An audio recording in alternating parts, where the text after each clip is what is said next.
Hi friends, माझ्या चॅनलवर तुमचं स्वागत आहे. मैत्रिणींनो, आज मी देशी असं खारं वांगं बनवलेलं आहे बघा तुम्ही.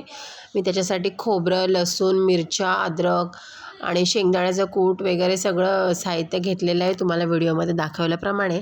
आणि मिक्सरमध्ये मी खोबरं, लसूण, मिरची ग्राइंड करून घेतलं पहिल्यांदा आणि थोडेसे जिरेही घातले. नंतर कोथिंबीर घालून पुन्हा एकदा व्यवस्थित असं सॉफ्ट असं मिश्रण ग्राइंड करून घेऊया. थोडंसं मीठ पण घाला, म्हणजे कसं मसाल्याला चांगली टेस्ट येते. आणि व्यवस्थित ग्राइंड करून घ्यायचं. एका प्लेटमध्ये ते वाटण काढून घ्यायचं.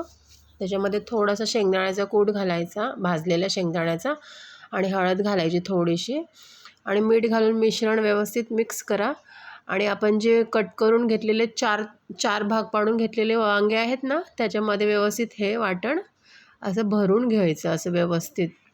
आणि कढईमध्ये तेल तापवायचं, त्याच्यामध्ये टोमॅटो घालायचा फोडणीला आणि कढीपत्ता थोडासा परतवून घ्यायचं. ते व्यवस्थित असं ते परतत आलं ना की त्याच्यामध्ये जे आपण भरलेले वांगी आहेत ना ते सोडायचे तेलावर आणि असे मस्तपैकी छानपैकी असे परतवून घ्यायचे की त्याला थोडासा लाल रंग येतो बघा.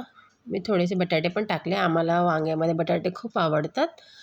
आणि थोडं झाकण लावून त्यांना वाफ द्यायची.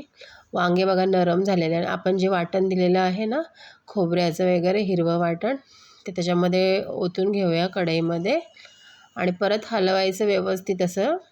आणि झाकण लावून थोडा वेळ ठेवायचं, वाफ द्यायची. पुन्हा झाकण काढायचं आणि थोडंसं राहिलेलं वाटणाचं पाणी असतं ना ते घालून, मीठ घालून उकळी आली का थोडं झाकण लावून द्यायचं आणि वांगं शिजून द्यायचं.